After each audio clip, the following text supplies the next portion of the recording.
ഹജ്ജ് തീർത്ഥാടക സേവനത്തിൽ വീഴ്ച വരുത്തിയ കമ്പനികൾക്കെതിരെ സൗദി ഹജ്ജ് മന്ത്രാലയത്തിന്റെ ശിക്ഷാ നടപടി.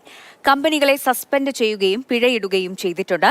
തീർത്ഥാടകർക്ക് താമസ സൗകര്യങ്ങൾ നൽകുന്നതടക്കമുള്ള സേവനങ്ങളിൽ ഉണ്ടായ വീഴ്ചയ്ക്കാണ് കമ്പനികൾക്കെതിരെ നടപടിയെടുത്തിട്ടുള്ളത്. സൗദി ഹജ്ജ് ഉംറ മന്ത്രാലയത്തിന്റെ അംഗീകൃത പരിപാടികൾക്കനുസൃതമായി തീർത്ഥാടകർക്ക് താമസ സേവനങ്ങൾ നൽകുന്നതിൽ പരാജയപ്പെടുന്നതുൾപ്പെടെ നിരവധി ലംഘനങ്ങൾ കണ്ടെത്തിയതിന്റെ പശ്ചാത്തലത്തിലാണ് നടപടിയെടുത്തിട്ടുള്ളത്. 4 ഉംറ കമ്പനികൾക്കെതിരെ വീണ്ടും നടപടി സ്വീകരിച്ചിരിക്കുകയാണ്. സൗദി ഹജ്ജ് ഉംറ മന്ത്രാലയമാണ് നടപടി സ്വീകരിച്ചിട്ടുള്ളത്. തീർത്ഥാടക സേവനത്തിൽ വീഴ്ച വരുത്തിയ കമ്പനികളെ സസ്പെൻഡ് ചെയ്യുകയും പിഴ ചുമത്തുകയും ചെയ്തിട്ടുണ്ട്. 4 ഉംറ കമ്പനികളുടെയും പ്രവർത്തനങ്ങൾ താൽക്കാലികമായി നിർത്തിവെച്ചിട്ടുമുണ്ട്.